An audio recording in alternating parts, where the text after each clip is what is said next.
Deja vu. I feel like I have made this video before, at least once before. How does this video start? Okay, it starts with me getting my phone, checking to look at new comments. Okay, here's a video I made called Gullible for a Hair Loss Cure? Would you rather I lie to you? Our friend Mickey Mouse 5, definitely one of my favorite screen names from one of my viewers, asks me this question. Quote, if there was a cure that became common and super affordable, even free perhaps, would you do it? Or stay balding to preserve what you describe as masculine? A video on this topic would be cool, end quote. So I'm almost certain I have made this video at least a couple of times. But that's what happens when you have a channel that grows this quickly, is that even though I probably did make this video a year ago and the year before and the year before that, those people weren't around back then. So I'll make the 2019 version of this video. And of course, we can sort of treat this as a sequel to another video I just uploaded, and that was talking about the concept of hair loss being a disease or an ailment, which I strongly disagree with it. It's not, and that's its own video. So consider this the sequel. So even in the opening phrase, if there was a cure, you can't cure something that it's not an ailment or a disease to begin with. So even if we use that in quotation marks, cure, asking me if it became common and was super affordable, even free, would I do it? Or would I stay balding to preserve this concept of remaining masculine, because I believe that balding is a masculine trait. Okay, so if it were super affordable, even free, would I do it? So it already meets the first criteria, because if it's not super cheap or free, I'm not going to do it.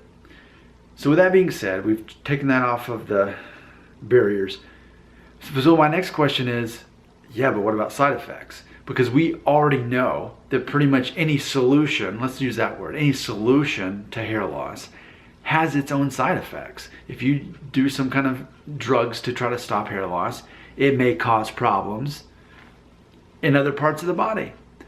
It may not even work. If you get a hair transplant, you still probably have to deal with the scar, and that's assuming that it's even gonna work and be the solution you want it to begin with. So I'm convinced that any cure that we're going to find for hair loss is ultimately always going to have side effects, even if it is free, because we were designed as men to lose our hair, because that's the norm for us. In the same way, it's the norm that women don't lose their hair and don't grow facial hair. It's a masculine quality. So this is quite a fantasy question here. So I guess what I would say is, if there was something that was super affordable or close to free, and there were no side effects whatsoever, would I do it? Sure, why not? But see what we've done here to get me to say this? We've created a fantasy. And I feel like that is the draw that brings people to my channel. They come here wanting to believe a fantasy that I'm going to share with them the solution, the cure for hair loss, when there is none. And they keep hoping I'm going to tell them something they want to hear. Just like in the video he's replying to. Do you want me to lie to you? So you can imagine you got me to finally say, yeah, I would do it if there was no side effects and it was basically free. But that doesn't exist. And in the meantime, what we're left with is the opportunity to recognize that hair loss is not a disease or an ailment. And it's masculine and it's normal.